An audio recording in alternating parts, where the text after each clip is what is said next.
우리 성경 말씀 사도행전 2장 43절에서 47절에 있는 말씀입니다. 사도행전 2장 43절에서 47절에 있는 말씀 제가 봉독하겠습니다. 2장 43절 말씀입니다. 사람마다 두려워하는데 사도들로 말미암아 기사와 표적이 많이 나타나니 믿는 사람이 다 함께 있어 모든 물건을 서로 통용하고 또 재산과 소유를 팔아 각 사람의 필요를 따라 나누어 주며 날마다 마음을 같이하여 성전에 모이기를 힘쓰고 집에서 떡을 떼며 기쁨과 순전한 마음으로 음식을 먹고 하나님을 찬미하며 또 온 백성에게 칭송을 받으니 주께서 구원받는 사람을 날마다 더하게 하시니라. 아멘. 기도하겠습니다. 아버지 하나님 감사합니다. 이 시간 또 하나님의 말씀을 함께 나누기를 원합니다. 성령께서 잘 들을 수 있는 또 영안을 허락하여 주셔서 하나님 말씀에 순복하며 또 깨닫는 대로 순종에 이를 수 있도록 인도하여 주옵소서. 찬양대에 찬양 받아주시고 우리의 삶이 늘 주님으로 인하여 기뻐하며 절구하는 복된 삶이 되게 하여 주옵소서. 예수님 이름으로 간절히 기도하옵나이다. 아멘. 우리 사랑하는 성도 여러분, 여러분들은 신앙 스타일이 어떻다고 생각하십니까? 자기들 나름대로 또 우리 성도님들 본인들 나름대로 각자 나름대로의 그 신앙 스타일에 대해서 좀 생각을 좀 해놓을 필요가 있습니다. 왜냐하면 나와 좀 신앙 스타일이 비슷한 사람은 잘 통합니다. 그렇죠? 근데 나와 신앙 스타일이 좀 다른 사람은 옆에 오면은 불편함이 있을 때가 많이 있습니다. 그래서 자기 신앙 스타일을 미리 좀 잘 파악해 놓으면 비슷한 사람이 오면 더 친밀해질 수 있는 그런 매체가 되어지고 또 반대로 좀 불편한 좀 색다른 스타일의 성도가 가까이 왔을 때는 또 그것에 대해서 미리 잘 이렇게 대처할 수 있는 그런 지혜들을 우리들이 가질 수가 있게 됩니다. 그래서 여러분 나름대로 스타일을 좀 잘 이렇게 파악해 놓으면 좋겠다 싶어요. 저는 스타일이 어떤 것 같습니까?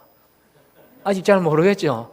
미스테리입니다. 미스테리. 일부러 아직까지 제가 다 안 보여드립니다만 제가 결코 만만치는 않습니다. 그래서 지금 목사가 돼서 많이 다듬어지고 순화가 되어져서 이런 지금의 이런 모습입니다만 저도 아주 보통은 아닙니다. 그래서 저희 부모님이 저희 어머니도 늘 하시는 말씀이 정 목사는 다른 거 다 좋은데 딱 한 가지만 고치면 된다 그래요. 그 뭔지 궁금하시죠? 안 가르쳐줍니다. 가르쳐주면 안 됩니다. 저희 비밀 무기이기 때문에 가르쳐주면 안 됩니다. 그래서 저희 어머니가 저에 대해서 얼마나 잘 아시겠습니까? 그래서 꼭 만나면 신신당부합니다. 지난주 우리 유임식하고 가시면서도 꼭 그거는 네 마음에 잘 새겨야 된다 하시는 거예요. 그래서 제가 알겠습니다 하고 마음에 딱 새겼습니다만 그런 게 있습니다. 근데 어느 목사님이 현대 교회 성도들의 그 스타일을 한번 이렇게 쭉 이렇게 구분을 해놓은 글이 있더라고요. 그래서 제가 한번 가지고 왔습니다. 많은 것들이 있는데 그 중에 좀 대표적인 거 몇 가지만 한번 가지고 왔습니다. 인용을 했는데 우리 성도님들 자기 자신에게 적용되는 것은 있지 아니한가 한번 생각해 봤으면 좋겠습니다. 첫째는 달구지 교인. 달구지 교인이 뭐냐면 누가 밀어주어야만 전진하는 교인. 또 영 같은 교인.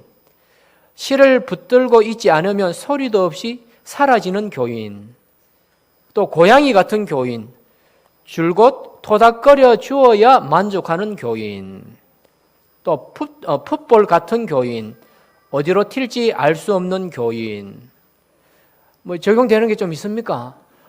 저거 나구나 싶은 분이 있습니까? 또 보니까 냄비 같은 교인, 느낌 그대로 오죠? 냄비 같은 교인, 쉽게 끓고 쉽게 식는 교인, 또 종이 교인도 있습니다. 종이 교인, 페퍼 교인. 비만 오면 쭉 쳐져서 안 나오는 교인. 종이 교인이라고, 페퍼 교인이라고. 벙어리 교인. 이 벙어리 교인은 어떤 교인이냐면 기도만 시키면 교회 안 오는 교인. 사실 이제 부담되죠. 이제 공예배에서 기도 이라 하려면 얼마나 부담이 많이 됩니까? 그런 분도 있고. 또 운동선수 교인. 운동선수 교인은 교회 체육대회 때만 나오는 교인. 네, 이런 교인들이 있습니다. 우리 목사님들도 스타일이 다 있습니다. 제가 신대원 다닐 때 전도사 때는 우리 전도사님들이 크게 세 종류의 스타일이 있어요. 첫째는 학구파 전도사님. 공부만 열심히 하는 거예요. 밥만 먹으면 도서관에 가서 공부, 도서관에서 공부. 또 하나는 성령파 전도사님입니다. 성령파. 이 양반들은 수업 마치고 밥 먹고 나면은 밤 되면은 저녁에 컴컴하면 사라져요. 다 어디 갔느냐? 신대원 옥상에 올라가지고 기도한다고. 신대원 옥상에 올라가서 그걸 기도하는 사람, 성령파. 또 한 부류가 있습니다. 운동파. 말 그대로 밥만 먹고 시간만 나면 족구하는 거예요. 족구하는 그런 파의 전도사님이 있었습니다. 목사님들도 오늘날 보면 비슷해요. 성령파 있고 운동파 있고 또 새로 생긴 파가 하나 있습니다. 뭐냐? 커피파. 커피파는 뭐냐? 좋은 분위기 좋은 카페 줄곧 찾아다니면서 그곳에서 커피 마시면서 아이스크림 같은 거 먹으면서 토킹 어바웃 서로 대화하고 또 교제 나누는 또 그런 스타일의 목사님이 있어요. 근데 이제 그런 분들은 대개 보면 건강이 안 좋으신 분들, 더 이상 운동을 못 하는 지경에 있는 이런 목사님들이 주로 카페에 가서 시간을 많이 보냈어요. 그 옛날 젊었을 때 운동 많이 하셨는데 몸이 좀 안 좋으니까 뭐 관절이 안 좋다든 이러니까 결국 카페 같은 데 가셔가지고 이렇게 교제하고 하는 그런 스타일의 목사님들이 있습니다. 근데 제가 왜 이 다양한 스타일의 신앙인들을 말씀을 드렸냐 하면 다 특색이 있죠. 다 이 나름대로의 그 어떤 신앙생활하는 그 모습들이 다 다릅니다. 그런데 우리의 그 신앙생활하는 방식은 다 달라도 목표는 하나여야 된다는 거죠. 목표는 하나라는 거죠. 뭐냐? 하나님을 잘 믿고 또 교회에 봉사하고 또 교회에 충성하고, 그죠? 하나님이 우리에게 맡겨주신 직분을 잘 감당하는 교회를 만드는 데는 어떤 스타일의 성향을 가진 성도라 할지라도 똑같은 목표를 갖고 우리가 신앙생활을 해야 된다라고 하는 겁니다. 오늘 이거 말씀을 보면 다양한 스타일의 성도들이 모여서 아름다운 교회를 만든 교회가 나와요. 이 초대교회라고 말합니다. 초대교회. 그래서 초대교회의 그 모형을 가장 완벽한 교회다, 그렇게 말합니다. 그래서 이 초대교회의 모습으로 돌아가려고 많은 운동들을 합니다. 교회에서도 목사님들도 교회에서도 교육을 통해서도 많은 운동을 해요. 그런데 이것에 대한 몇 가지 또 문제점들이 있어요. 뭐냐?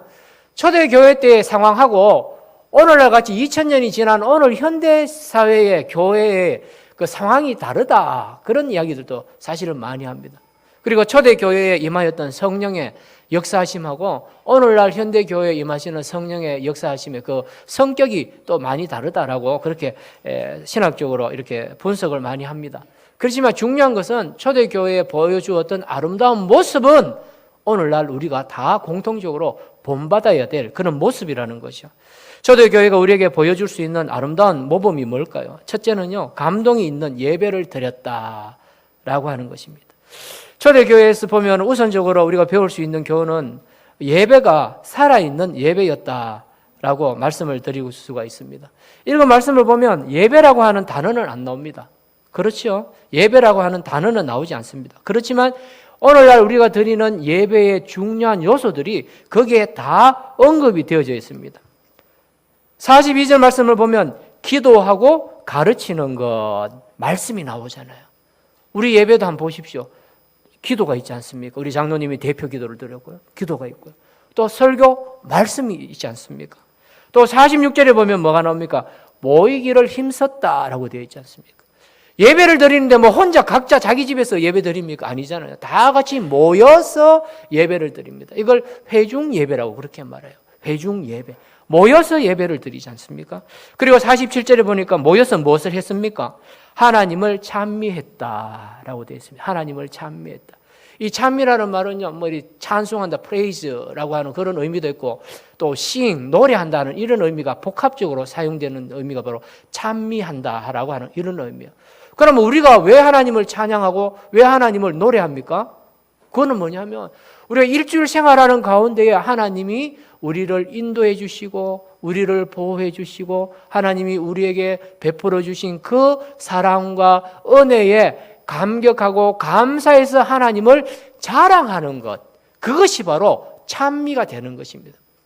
우리도 그렇지 않습니까? 일상생활 하다가 어떤 사람에게 은혜를 입었다. 그러면 그 사람에게 좋은 말 해주잖아요. 아이고 너무 고마웠다. 그 참 도움 때문에 내가 살아날 수 있었다.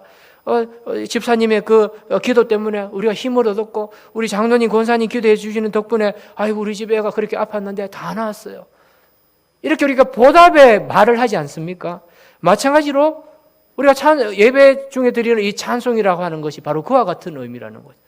일주일 동안 생활 가운데 하나님이 우리와 함께 하심, 하나님의 도와주심, 하나님의 보호해 주심에 대한 우리 인간의 자발적인 반응, 그죠? 보답. 이것이 바로 찬송이라고 하는 방식으로 하나님 앞에 드려진다는 것입니다.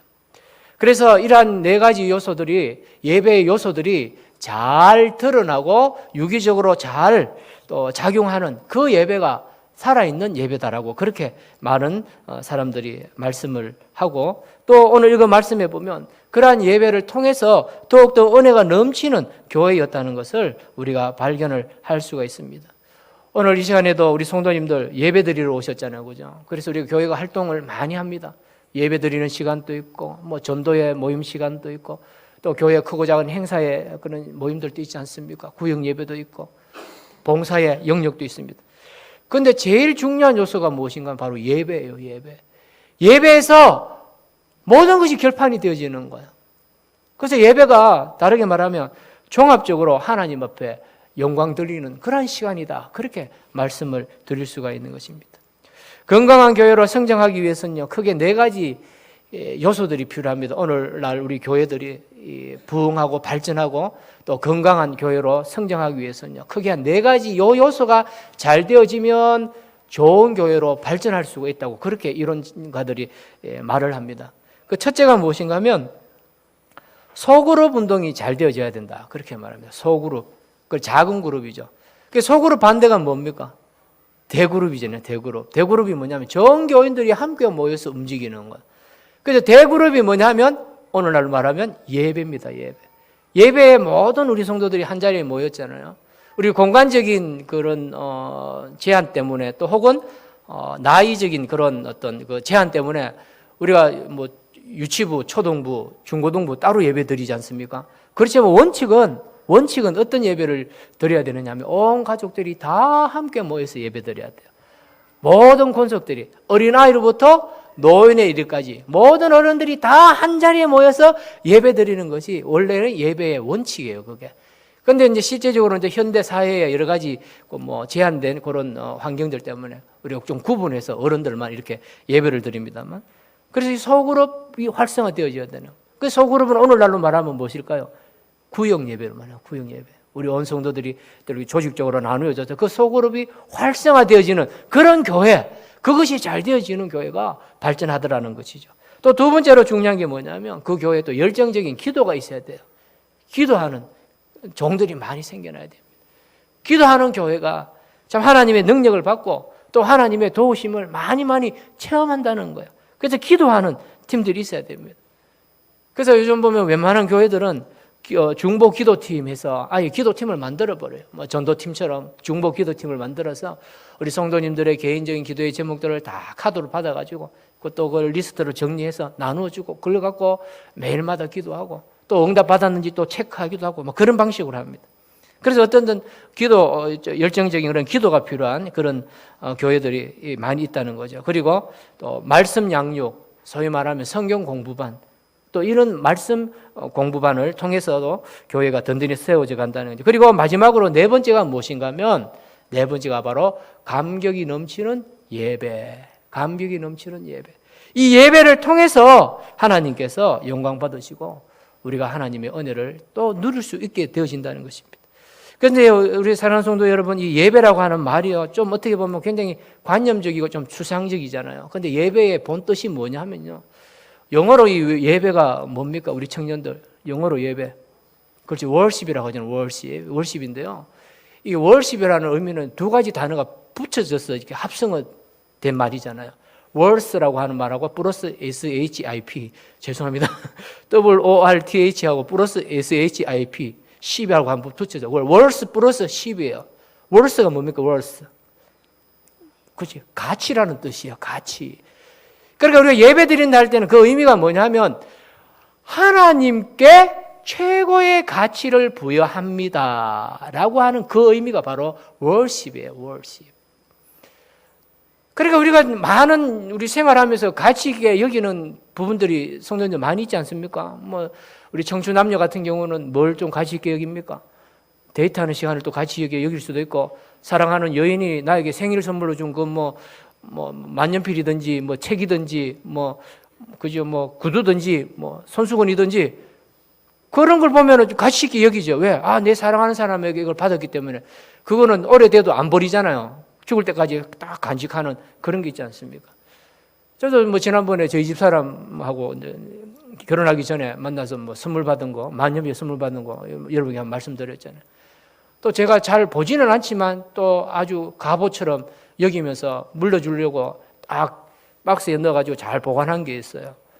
뭐냐면 저 계대 SFC 동계회에서 제가 목사 안수 받을 때에 이따만한 성경책을 이따만한 성경책을 선물로 저에게 주었어요. 저희 동기들이 크다란 성경책이요.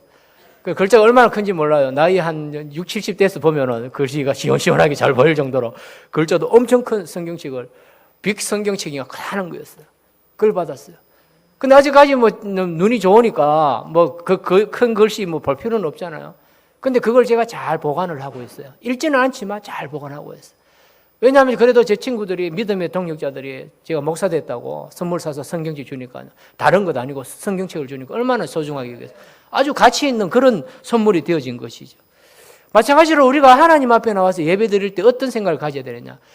내가 다른 거 다 포기하고 하나님 앞에 예배 드리는 이 시간을 최고로 제가 여깁니다 하는 그 마음을 갖고 하나님 앞에 나와서 예배를 드려야 된다는 겁니다.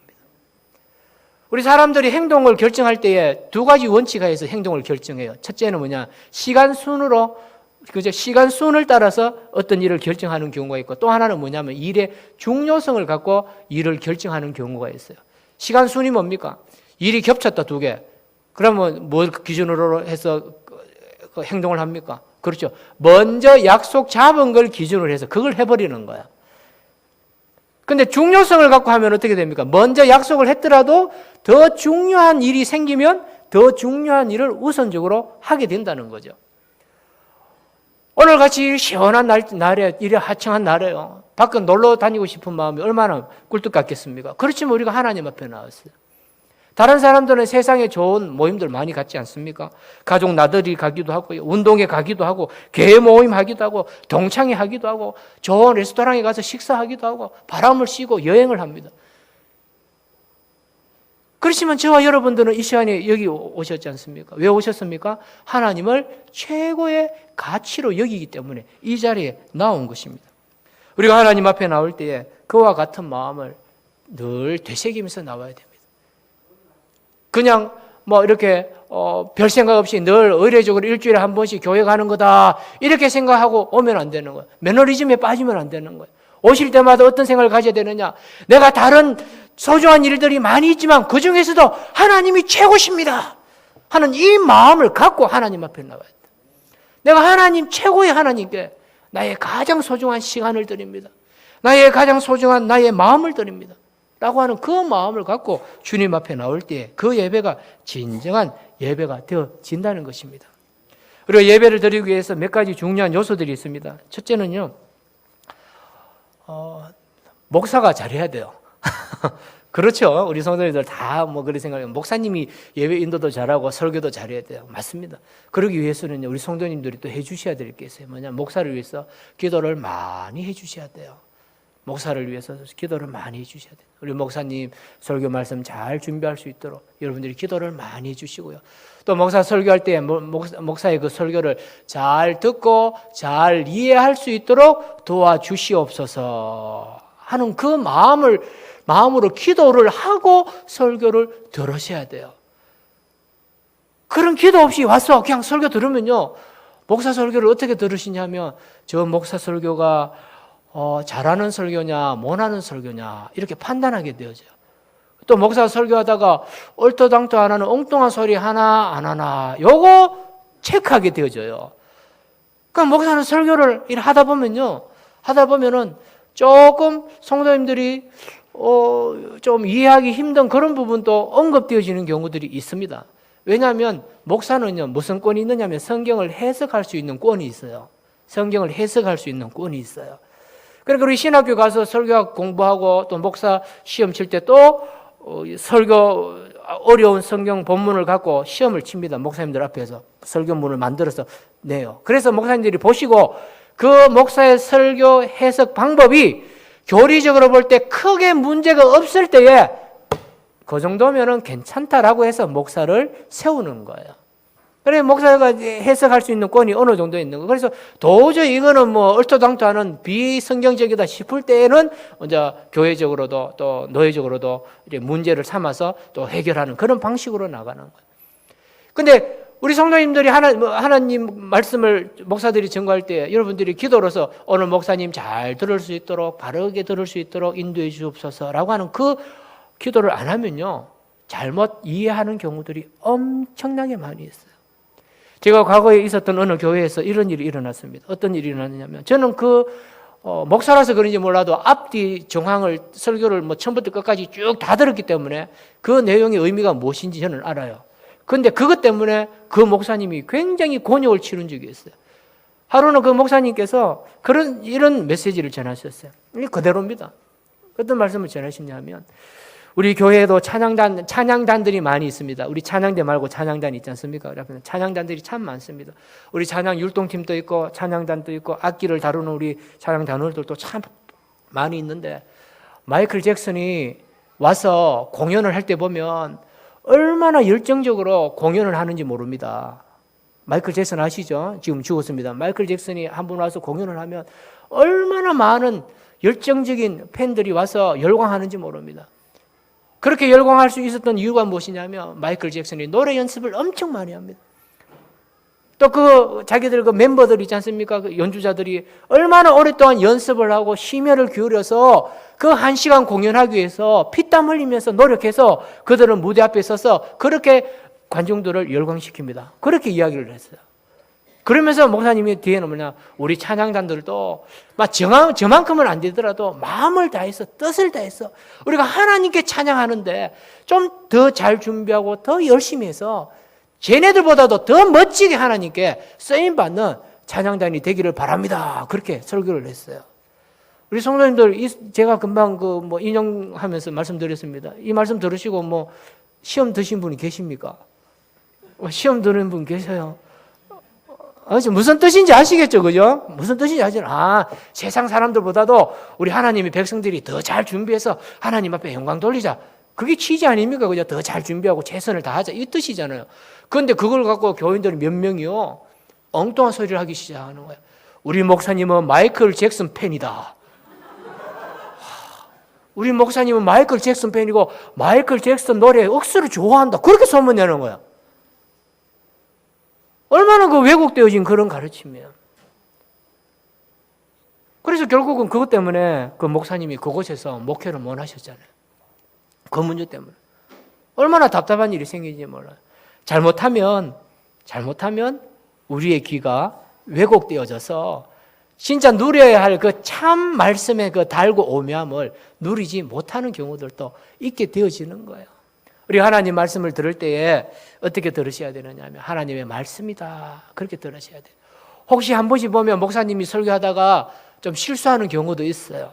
제가 있던 교회에서도 담임 목사님이 설교 열심히 하고 내려오셨는데 제가 딱 들을 때는 저 이야기는 이삭에 관한 이야기인데 목사님이 야곱이라고 이야기를 하셨어요.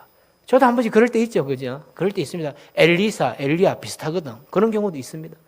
근데 분명히 제가 들을 때 이삭에 관한 이야기인데 우리 목사님이 담임 목사님이 하시면서 야곱이라고 설교하셨어요.